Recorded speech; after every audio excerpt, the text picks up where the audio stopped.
Hello అండి, welcome back to make an Aishwar recipes and vlogs. ఈరోజు recipe వచ్చేసి చామదుంపల fry అండి. చామదుంపల్ని ఇలా క్రిస్పీగా ఫ్రై చేసుకుంటే రైస్లోకి అండ్ స్నాక్స్గా కూడా చాలా బాగుంటుందండి. దీనికోసం చామదుంపల్ని బాయిల్ చేసుకొని ఇలా పైన తొక్కంతా తీసుకొని సన్నగా కట్ చేసుకోవాలండి. ఇలా రౌండ్గా కొద్దిగా పలుచగా కట్ చేసుకుంటే మనకి చాలా క్రిస్పీగా వస్తాయి, చాలా బాగుంటాయండి. పిల్లలు కూడా చాలా ఇష్టంగా తింటారు ఇలా చేస్తే. సో అన్నీ ఇలా కట్ చేసి పెట్టుకోవాలండి రౌండ్గా. ఇప్పుడు ఒక ప్యాన్లో కొద్దిగా ఆయిల్ వేసుకొని దీంట్లో జీలకర్ర, ఆవాలు, కొద్దిగా కరివేపాకు కూడా వేసుకొని కొద్దిగా ఫ్రై చేసుకోవాలండి. అండ్ దీంట్లో మనకి ఎక్కువ ఇంగ్రీడియంట్స్ ఏమీ అవసరం ఉండదు, బట్ టేస్ట్ అయితే చాలా బాగుంటుంది.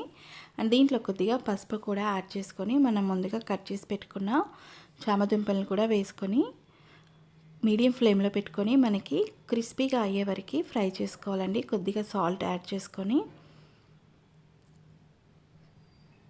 మీడియం ఫ్లేమ్లో పెట్టుకొని ఫ్రై చేసుకుంటే మంచిగా క్రిస్పీగా అవుతాయండి. ఇది రైస్లో కాకుండా పిల్లలకి స్నాక్స్గా కూడా చాలా బాగుంటుందండి, చాలా ఇష్టంగా తింటారు. సో మనకి ఇది క్రిస్పీ అయ్యే వరకు ఫ్రై చేయాలండి, మూత పెట్టుకోకుండానే. సో ఆల్మోస్ట్ మనకి ఇది మొత్తం కుక్ అయిపోయింది కాబట్టి త్వరగానే ఫ్రై అయిపోతుందండి.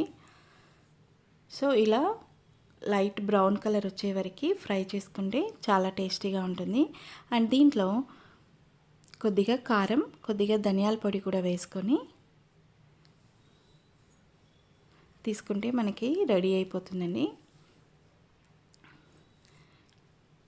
సో కొద్దిగా కారం, సో పిల్లల కోసం అయితే కారం తక్కువ వేసుకొని చేసుకోవచ్చండి. కారం, ధనియాల పొడి వేసుకొని కలిపేసుకుంటే ఎంతో టేస్టీ అయిన చామదుంపల ఫ్రై అయితే రెడీ అయిపోతుందండి. సో ఇది చాలా క్రిస్పీగా, చాలా టేస్టీగా ఉంటుంది. పప్పులోకి, సాంబార్లోకి నంచుకోవడానికి చాలా బాగుంటుందండి. తప్పకుండా ట్రై చేయండి. ఈ రెసిపీ మీకు నచ్చితే please like my video and share my video and please subscribe to my channel అండి for more videos. Thank you for watching.